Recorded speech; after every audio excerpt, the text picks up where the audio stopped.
Nazywam się Mariusz Nachtman.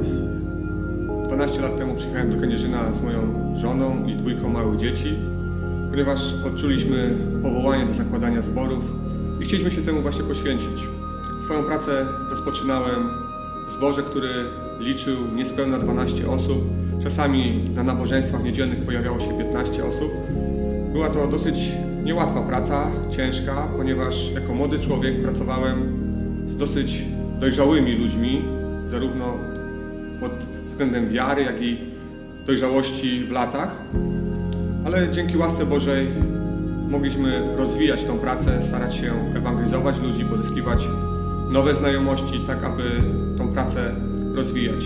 Jako młody misjonarz wiedziałem, czego chcę. Wiedziałem, co Bóg włożył w moje serce.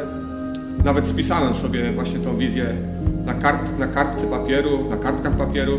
I kiedy rozpocząłem swoją pracę, miałem przekonanie, że się uda, że coś zbuduję z Duchem Świętym w tej służbie. No ale życie później pokazało, że jednak poprzez różne zbiegi okoliczności i zaniedbania zapomniałem o Bożej wizji, o Bożych pragnieniach w moim sercu, a zacząłem realizować to, co wymagało ode mnie społeczeństwo, to, co wymagał Kościół, czy potrzeba chwili. Skupiłem się na społeczności lokalnej, na rozwijaniu lokalnego kościoła.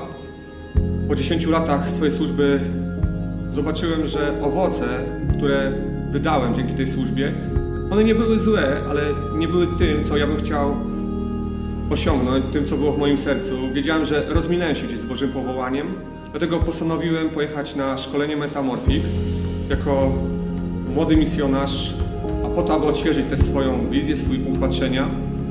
Początkowo, słuchając wykładowców, słuchając prezentowanych treści, zmagałem się z tym, co do mnie mówią, ponieważ w swoim umyśle miałem, wydawało mi się, dobrze poukładaną strategię budowania Kościoła, zakładania wspólnoty, rozwijania swojej służby.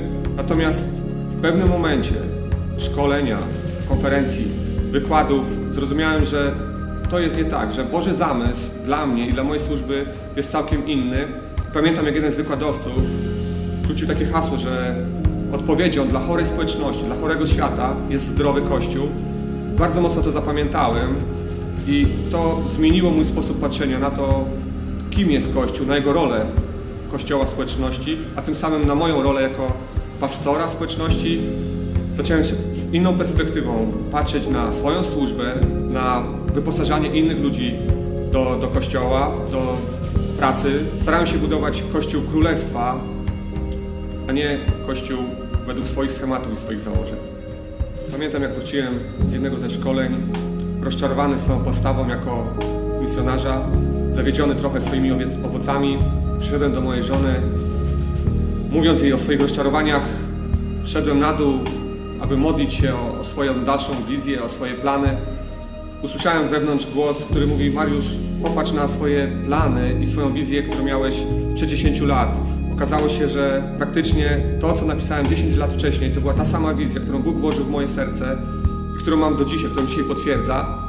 Wywarło to na mnie taką wielką przemianę, przede wszystkim przemianę sposobu myślenia, patrzenia na Kościół.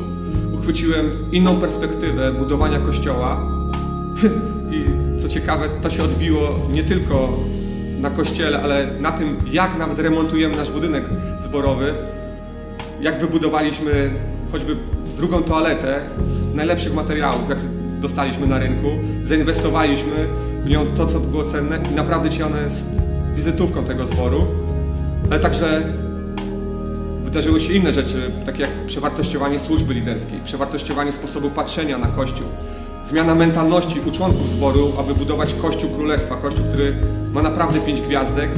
Dzisiaj patrzenie mojego zboru, także moje, nie jest patrzeniem, aby zbudować jak najlepszy zbór, ale patrzymy globalnie, patrzymy na nasze miasto, patrzymy na jego okolice, a także na Polskę, ponieważ chcemy zakładać kościoły, a nie tylko Kościół.